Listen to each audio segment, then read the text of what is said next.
Welcome back. Telangana assembly సమావేశాలు ఈసారి వాడివేడిగా జరిగే అవకాశాలు ఎక్కువగా కనిపిస్తున్నాయి. విపక్షాలు పక్కా స్కెచ్తో సిద్ధమవుతూ ఉంటే ధీటుగా సమాధానం చెప్పే స్క్రిప్ట్ ప్రిపేర్ చేసుకుంటోంది అధికార పక్షం.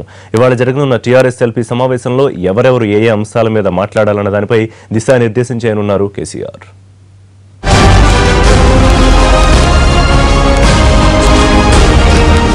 రేపటి నుంచి తెలంగాణ అసెంబ్లీ సమావేశాలు జరగబోతున్నాయి. దీనికోసం అధికార విపక్షాలు అస్త్రశస్త్రాలను పదును పెడుతున్నాయి. విపక్షాలు ఇరుకున పెట్టేందుకు ప్రయత్నిస్తుంటే కౌంటర్లను సిద్ధం చేసుకుంది అధికార టీఆర్ఎస్. ఇవాళ జరిగే ఆ పార్టీ ఎల్పీ సమావేశంలో దీనిపై ప్రధానంగా చర్చించనున్నారు. తెలంగాణలో రైతు ఆత్మహత్యలు, ప్రాజెక్టుల డిజైన్ మార్పుపై ప్రతిపక్షాలు ఫోకస్ పెట్టే అవకాశం కనిపిస్తున్నందువల్ల కౌంటర్ వేయడానికి సిద్ధమవుతోంది అధికార పార్టీ. రైతుల ఆత్మహత్య మీద ప్రభుత్వమే చర్చ జరపాలనుకుంటుంది, ప్రతిపక్షాలు కాదు. అసలు దీని పాపం ఎవరిది? దీనికి ఈ కారకులు ఎవరు? ఈ గతంలో ఎవరు పరిపాలించారు? 59 సంవత్సరాలు ఈ రాష్ట్రాన్ని పరిపాలిస్తే 17 సంవత్సరాలు తెలుగుదేశం పార్టీ, 42 సంవత్సరాలు కాంగ్రెస్ పార్టీ పరిపాలించింది. ఈ 59 సంవత్సరాల వీరిద్దరి పరిపాలన ఫలితమే నేటి రైతుల ఆత్మహత్యలు. ఇలా మీరు సరిగ్గా పట్టించుకొని ఉంటే, మీ విధానాలు బాగుంటుంటే రైతులకు ఎందుకు ఈ దుస్థితి పట్టేది ఈరోజు? దాని మీద డెఫినెట్గా మేము చర్చకు ప్రభుత్వమే ఆహ్వానిస్తుంది, ప్రభుత్వమే చర్చ పెడుతుంది. అటు ప్రతిపక్షాలు సంధించే సమస్యల చిట్టాపై ఎమ్మెల్యేలు, మంత్రుల్లో అవగాహన పెంచాలని భావిస్తున్నారు సీఎం కేసీఆర్.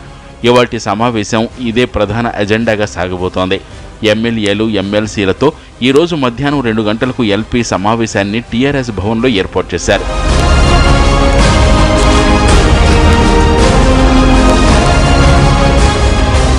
రైతుల ఆత్మహత్యలను తిప్పికొట్టేందుకు కాంగ్రెస్, బీజేపీ పాలిత రాష్ట్రాల్లో పరిస్థితిపై ఇప్పటికే నివేదికలు రప్పించారు. సెప్టెంబర్ 30 నాటికి కరువుపై నివేదికలు పంపాలని కేంద్రం కోరనున్నట్లు ప్రభుత్వం వద్ద సమాచారం ఉంది. ఈ సమయంలో ఓ కమిటీ త్వరలో ఢిల్లీకి వెళ్లి పరిస్థితిని వివరించబోతోంది. కరువు అంశం వచ్చినప్పుడు ఇదే విషయాన్ని సమాధానంగా చెప్పబోతోంది టీఆర్ఎస్.